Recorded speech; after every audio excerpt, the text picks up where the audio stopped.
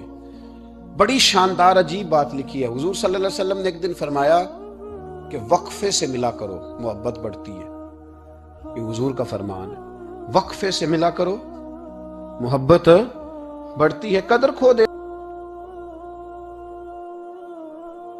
حضرت سعدی رحمۃ اللہ نے لکھا ہے کہ ایک درویش کہتا ہے کہ میں نے دیکھا کہ کعبے کا میں طواف کرنے گیا تو رات کے وقت ایک شخص پتھر پہ سر رکھ کے روتا ہے اور کہتا ہے مالک مہربانی کرنا، میں نے 40 سال تیری ڈیوٹی کی ہے،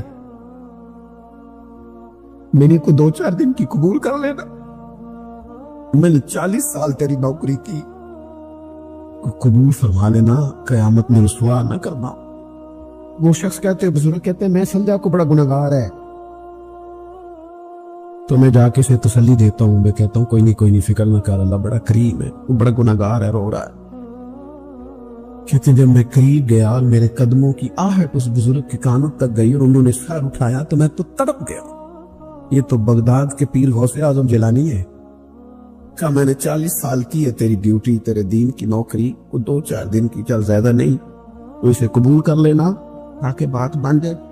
ایک ہوتی ہے انسان کی مجبوری، معذوری، عذر، ایک ہوتی ہے اس کی لاپرواہی۔ ان دونوں چیزوں میں زمین و آسمان کا فرق ہے۔ یہ جو لاپرواہی ہوتی ہے یہ کسی بھی شخص سے منسلک ساری چیزوں کو ہی خراب کر دیتی ہے۔ آپ نے ایک چھوٹا سا پودا بھی اگر لگایا ہے اور آپ لاپرواہی کا مظاہرہ کرتے ہیں تو وہ خشک ہو جائے گا۔ تیجے مالی جیندے ہون تو پھر بوٹے سک دے نہیں۔ اگر آپ اس کی پرواہ کرتے ہیں، اس پر توجہ دیتے ہیں تو اس کی نشو و نما ہوگی، وہ آگے بڑھے گا، وہ ترقی کرے گا، وہ ایک تناوب درخت بن جائے گا۔ جس چیز کی بھی آپ پرواہ نہیں کرتے، آپ اپنی صحت کی ہی اگر پرواہ نہیں کرتے، آپ نے کبھی نہیں دیکھا کہ یہ کھانا جس ہوٹل سے میں کھا رہا ہوں یہ کوئی معیاری ہے یا بالکل غیر معیاری ہے، آپ نے کبھی پرواہ نہیں کی کہ مجھے کوئی اپنی خوراک کا وقت مقرر کرنا چاہیے اور مرتب طریقے سے مجھے غذا لینی چاہیے، تو آپ بیمار ہو جائیں گے۔ لاپرواہی آپ کسی چیز کی بھی کریں، غفلت آپ کسی چیز پر بھی کریں، بات کو شخص آپ کو سمجھا رہا ہوتا ہے، آپ کو گھر والے کوئی بات کہہ رہے ہوتے ہیں، لیکن چونکہ آپ غیر حاضر ہیں، لاپرواہی سے سن رہے ہیں، غفلت سے سن رہے ہیں، تو آپ کو پوچھنا پڑتا ہے کیا کہا تھا آپ نے؟ کیوں بھلا یہ ہوتا ہے کہ آپ غفلت میں تھے؟ یہ جو غفلت ہے نا، غفلت یہ بڑی نقصان دہ چیز ہے، یہ انسان سے تعلق رکھنے والی ہر چیز کا برا حال کر دیتی ہے۔ ہم نہ تو اب کمزور ہیں، نہ ان پڑھ ہیں، نہ چھوٹے ہیں، نہ جدید دور کے تقاضوں سے ہم نہ آشنا ہیں۔ کسی شخص سے بھی آپ گفتگو کریں گے تو اللہ کے فضل سے وہ ڈھیر ساری چیزوں کا ادراک رکھتا ہے، سمجھ رکھتا ہے، شعور رکھتا ہے۔ وہ آپ کے ساتھ جب گفتگو کرتا ہے تو محسوس ہوتا ہے کہ وہ ساری چیزوں کو سمجھ رہا ہے، خطرات سے بھی آگاہ ہے، خوشخبریوں سے بھی آگاہ ہے، آنے والے وقت میں کون سی چیزیں نقصان کا باعث بن رہی ہیں اور کون سے پھول خوشبو دینے جا رہے ہیں، وہ سب چیزوں کو جانتا ہے۔ لیکن اس کے باوجود جو اتنی زیادہ کمزوری امت میں آ گئی ہے، اس قدر زیادہ ٹوٹ پھوٹ کا جو ہم شکار ہیں، تو زیادہ تر مسئلہ ہماری لاپرواہیوں کا ہے۔ ہم غفلتوں کا شکار ہیں. غفلت ایک خوفناک چیز کا نام ہے. یعنی جو بندہ پرواہ نہیں کرتا، توجہ نہیں دیتا، خیال نہیں کرتا اپنی ذمہ داریوں کا، وہ شخص فساد کا باعث بنتا ہے، وہ نقصان کرتا ہے، وہ اذیت ناک حد تک چیزوں کو لے جاتا ہے. آپ کو بہرحال پرواہ کرنی پڑتی ہے. یہ جس دور میں میں اور آپ ہیں نا، یہ لہو و لعب کا دور ہے، کھیل تماشے کا. کھیل تماشا ہمیشہ انسان کو لاپرواہ کر دیتا ہے. آپ دیکھ لیں، کل تک کھیل تماشا کسی گراؤنڈ میں جا کر کسی آلے کے ساتھ کھیلا جاتا تھا، وقت نکال کے لوگ جاتے تھے، کچھ دیر کے لیے ان کا ذہن تقسیم ہوتا تھا، گھر لوٹتے تھے، اپنی ڈیوٹی کرتے تھے. اب کھیل تماشے ہماری جیبوں میں آ گئے. چھوٹا آدمی، بڑا آدمی، اس سے بڑا آدمی، وہ سب اس کھیل تماشے میں مبتلا ہیں. اور وہ مذاق کی کیفیت اتنی دور چلی گئی ہے، میں بڑی معذرت کے ساتھ یہ بات عرض کرنے لگا ہوں کہ بعض اوقات بڑے بھی اس چیز کا شکار ہو کر اس طرح کی بات کرتے ہیں کہ چھوٹے ادھر ادھر دیکھ رہے ہوتے ہیں کہ کیا اس کو یہ بات کرنی چاہیے تھی. لیکن چونکہ ساری رات ساری صبح لگ ہی اس کھیل تماشے میں گئی ہے، لہو و لعب میں گئی ہے، مزاج بن گیا ہے، قوم سنجیدہ نہیں رہی. آپ کسی شخص سے بھی بات کر رہے ہوتے ہیں تو وہ چاہتا ہے کہ کچھ دیر میں گپ شپ کروں، کھیل تماشا کروں، شغل مغل کروں، میں گزر جاؤں. سنجیدگی فکر، مزاج کا ٹھہراؤ. اور درویشوں نے تو شکوہ کیا ہے کہ عمر بیت گئی، لوگوں کی عمر بیت گئی، ہڈیاں کمبن، گوڈے کھڑکن، اڑ گیا لک تیرا، اجے بھی گناہ تو باز نام ہے، واہ واہ مرد دلیرا. میاں صاحب کہنے لگے یہاں تک تو پہنچ گیا ہے کہ ہڈیاں کمبن اور تیرے گوڈے کھڑکن تے اڑ گیا لک تیرا، اجے بھی گناہ تو باز نام ہے، او واہ واہ مرد دلیرا. وہ تو اتنا دلیر ہو گیا کہ جب تجھے چاہیے تھا کہ اب ہی تیرے ہاتھ میں استغفار کی تسبیح آتی، اب ہی تجھے سجدے کا ذوق ہوتا. ہم اتنے زیادہ غفلت کا شکار ہیں. آپ یقین کریں، دیکھو معافی ہوتی ہے عذر کی، معافی ہوتی ہے معذوری کی، غفلتوں کی معافی. جب ہم اسکول میں پڑھتے تھے، مدرسے میں پڑھتے تھے، تو جس بچے کا پتہ چل جاتا تھا نا یہ بیمار تھا، اسے مار نہیں پڑتی تھی. جس کا پتہ چل جاتا تھا نا کہ اس کے گھر میں کوئی پریشانی آ گئی تھی، اسے مار نہیں پڑتی تھی. غصہ دلانے والی بات یہ ہوتی تھی کہ گھر والے کہتے تھے کہ ہم نے تو بھیجا تھا، صبح تیار کر کے بیگ دے کے اس کو روانہ کیا تھا، اور جب پتہ چلتا تھا نا کہ یہ آیا نہیں، وہاں بیٹھ کر وقت گزارا، وہاں بیٹھ کر وقت گزارا. اب یہ وہ مسئلہ تھا کہ استاد اس پر یوں ہوتا تھا کہ جس طرح وہ پورے جلال میں آ گئے. اس بات نے انہیں اتنا غصہ دلا، او تو بیٹھا رہا، جان بوجھ کے نہیں آیا. اس کو شدید مار پڑتی تھی. جب ہم بڑے ہوئے، کتاب و سنت کو دیکھا تو کچھ چیزیں عجیب سی سمجھ میں آئیں. سیاستہ میں حدیث موجود ہے کہ صحابہ کرام علیہم رضوان فرماتے ہیں کہ ایک جنگ کا موقع تھا تو وہ رستے بڑے سخت تھے، دشوار گزار گھاٹیاں تھیں، بڑی مشکل سے ہم نے وہ راہیں طے کی. ہمیں لگا کہ اس جہاد پر ہمیں بہت اجر ملے گا، اور پھر ہمارے دلوں میں یہ بھی خیال آتا تھا کہ فلاں فلاں فلاں فلاں تو صحابی آئے نہیں، وہ تو گھر میں رہے. اللہ کے محبوب صلی اللہ تعالی علیہ وسلم نے ہمارے ان خیالات کو بھانپا اور کریم فرمانے لگے تمہیں اس جہاد پر بڑا اجر ملے گا، لیکن یاد رکھنا تمہارے کچھ بھائی ہیں جو گھروں میں بیٹھے ہیں، مجبوریوں نے، آزمائشوں نے، پریشانیوں نے، عذر نے انہیں آنے نہیں دیا. جتنا تمہیں صبر کر کے، مشقت جھیل کے، سفر کر کے جہاد کا ثواب ملے گا، اتنا ہی انہیں گھر بیٹھے بیٹھے بھی ثواب ملے گا. آئے نہیں. یہ کس بندے کا معاملہ ہے جو عذر والا ہے؟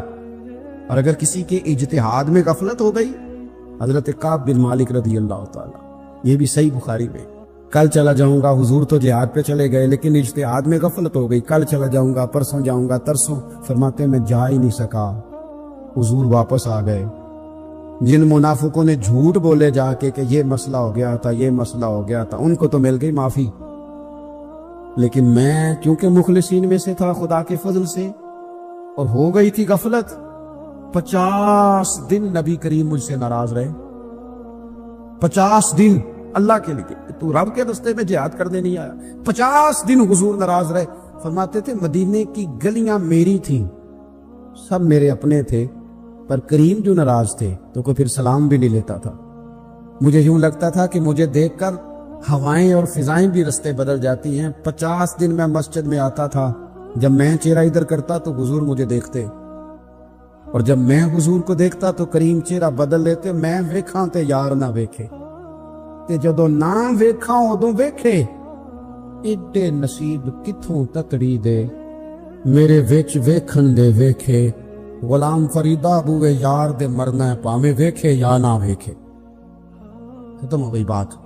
حضرت کعب بن مالک کہتے 50 دن کے بعد پھر رب کریم نے میری توبہ قبول کی اور مدینے والے رسول نے اعلان فرمایا جو عذر کی وجہ سے نہیں جا سکے, مجبوری سے, انہیں گھر بیٹھے بیٹھے ثواب ہے.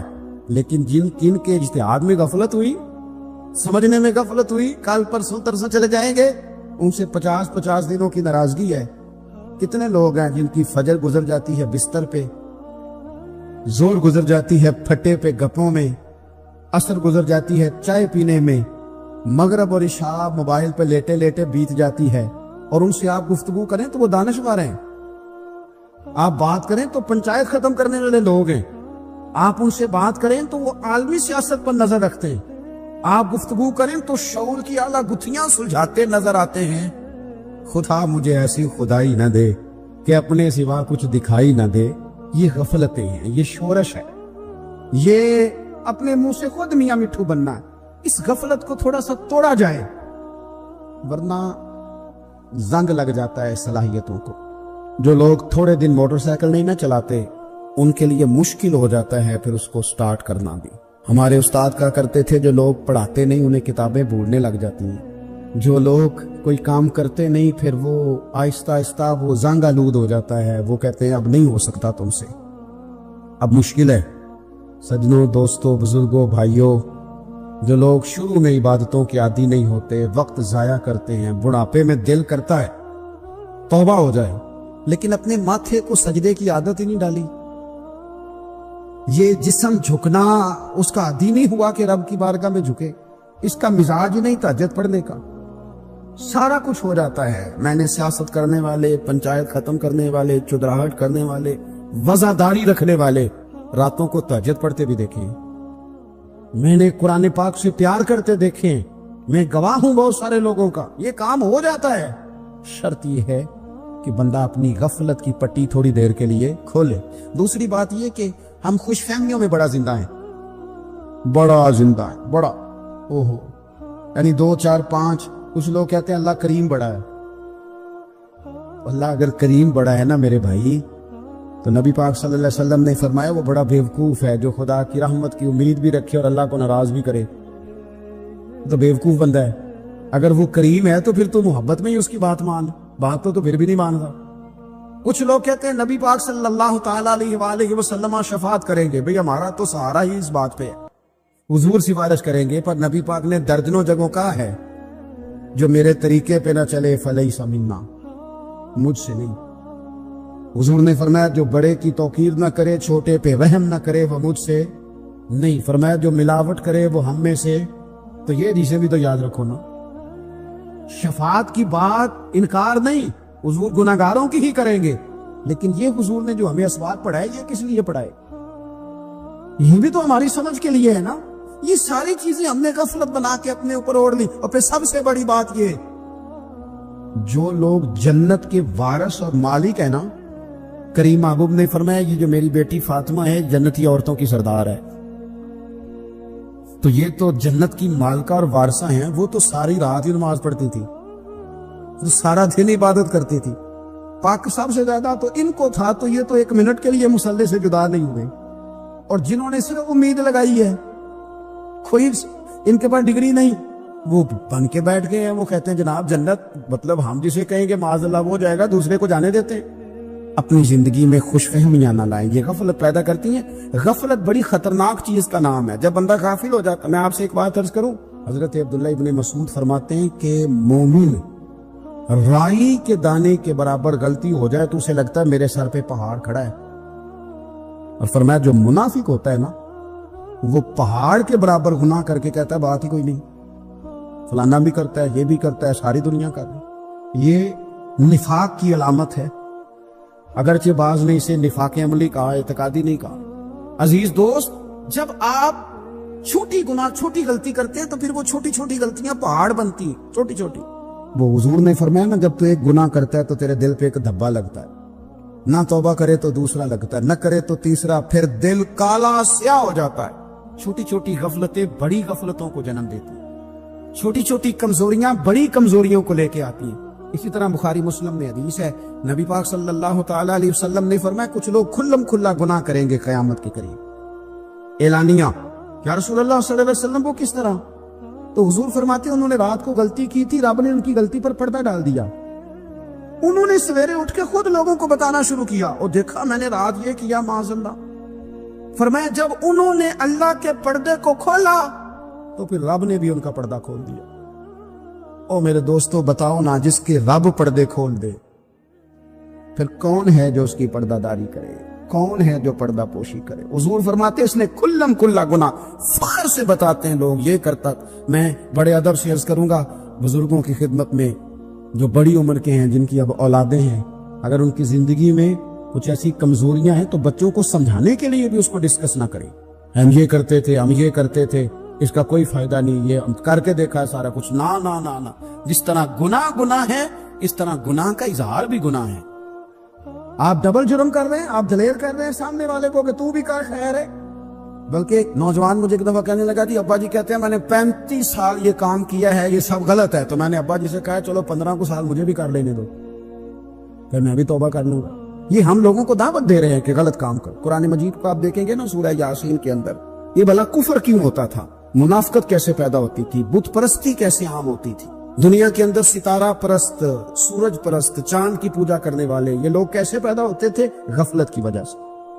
جیسے جیسے یہ اللہ کی بارگاہ سے دور ہوتے جاتے، یہ مختلف قسم کی عبادتوں میں، شرک میں، کفر میں مبتلا ہوتے جاتے۔ قرآن مجید سورہ یاسین کے اندر ارشاد فرماتا ہے کہ اللہ تبارک و تعالیٰ نے قرآن مجید کو اس لیے اتارا ہے لِتُنذِرَ قَوْمًا مَا أُنذِرَ آبَاؤُهُمْ، تاکہ آپ ان لوگوں کو ڈرائیں جن کے باپ دادا کو نہیں ڈرایا گیا۔ اور نتیجہ کیا ہوا؟ فَهُمْ غَافِلُونَ، وہ لوگ غفلت میں چلے گئے، ڈرایا نہیں گیا، سمجھایا نہیں گیا، کسی نے سبق نہیں پڑھایا۔ تو میں آپ سب سے گزارش کروں گا کہ خیر کی بات بتاتے رہیں، خیر کی بات کہتے رہیں۔ خیر کی بات جو ہوتی ہے یہ فائدہ کرتی ہے ہمیشہ، تو غفلتیں اپنی دور کرنی چاہیے۔ دوسرا یہ ہوتا ہے، ایک تو انسان جب وہ دور ہو جاتا ہے چھوٹے چھوٹے گناہ کر کے تو غفلت آتی ہے۔ دوسرا قرآن پاک نے ایک اور مقام پر اس کا ذکر فرمایا ہے، وہ اس طرح فرمایا ہے کہ جو انسان کی پیاری چیزیں ہیں نا، بعض اوقات جن سے وہ لگاؤ پیدا کر لیتا ہے، جن سے محبت اس کی بڑھ جاتی ہے، وہ چیزیں بھی غفلت پیدا کرتی ہیں۔ ان میں 2 چیزوں کا تو قرآن پاک نے نام لے کے ذکر کیا ہے۔